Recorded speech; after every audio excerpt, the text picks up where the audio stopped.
people think that it really is like. Well, let's get a definition from each of our guests. How do you define poor?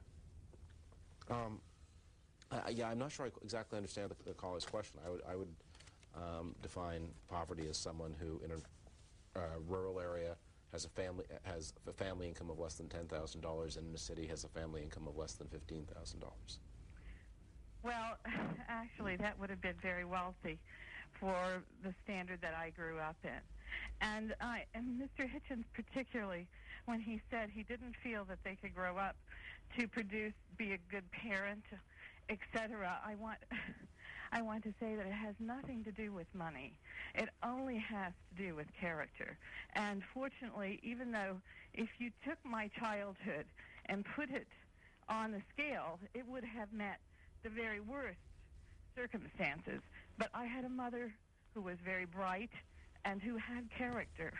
And those are the concepts, more than money, that we really need.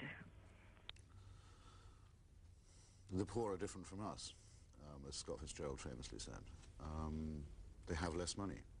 I don't think you can, in fact, put a figure on it, because the definition must, I think, mean that if you're poor, it means you are not sure when your next meal is going to be, and you're not certain that you know where you're going to sleep, or you're not secure in your habitation. I think that's to be absolutely poor. Is to not have any confidence in the availability of the bare necessities. Of course it is true, as the lady says, for herself and by implication for others, that many people have triumphed over upbringings of that kind, and we know their stories. We partly know them, of course, because they're the survivors. There are people who didn't make it. And my point about people later on becoming poor parents, to use poor in another way, ma'am, was actually directed to what David Frum was saying about the relationship between poverty, malnutrition, and intelligence. I mean, it's been shown that children who are badly malnourished in their early days will have lower IQs, for example. So that doesn't, of course, a low IQ doesn't necessarily mean you're not going to be a good parent, but you know what I mean. The odds tend to lengthen at about that point. Time to get in a couple more calls. Let's go to Buffalo first. Go ahead. Yes, good morning, gentlemen. A comment and a question.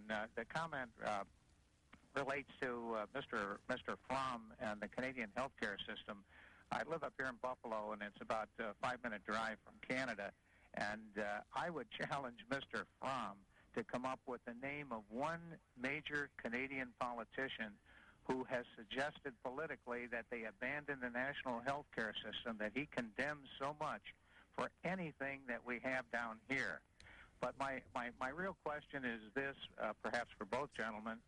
Why does Mr. Clinton, who now has been reelected for 4 more years, can't run again, why can't he operate from the gut instead of continuing to have his finger up to the political wind to see which way it's blowing?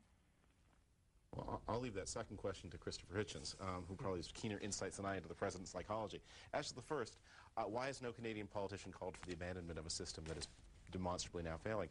Why does no American politician acknowledge that Social Security is in danger of going bankrupt? I mean, there are things that, the mere fact that something is true doesn't mean that it is safe politically to say. And in Canada, the 2 things. One is that the problems of the healthcare system have been intensifying over the past half-dozen years. It actually did work, although the inevitability of some kind of crisis was there from the beginning. It worked reasonably well until 6 or 7 years ago. It's begun to go wrong since then. And second, that for Canadians, of course, as the caller in Buffalo will know, the healthcare system has significance way, way beyond whether it's doing a good job or not. It's an important touchstone of national identity. And at this point, to acknowledge in Canada that the healthcare system is false, it is the equivalent in the United States of acknowledging that the flag could be more beautiful. It's just something you don't say. Give you a chance for one more comment. You mentioned, we've been talking about the president, and you mentioned soft money earlier and campaign. One story we didn't get to bring up, but we'll bring up real quick here, is the White House is considering whether to open fundraisers attended by the president to the news media as a response to the public furor over questionable campaign money. They talk about potential... How much do they have to pay to attend? Well, they talk about potential problems with the dynamics of those meetings. Well, that drives me wild with annoyance, because during the actual election campaign, when it would have been worth knowing and worth attending. I couldn't even get the Democratic National Committee to tell me which fundraisers the President had already attended.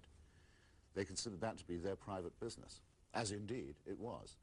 But if I'd rung up and offered them money, they would have given me a straight answer and perhaps an invitation. But if I didn't have any money, they weren't interested.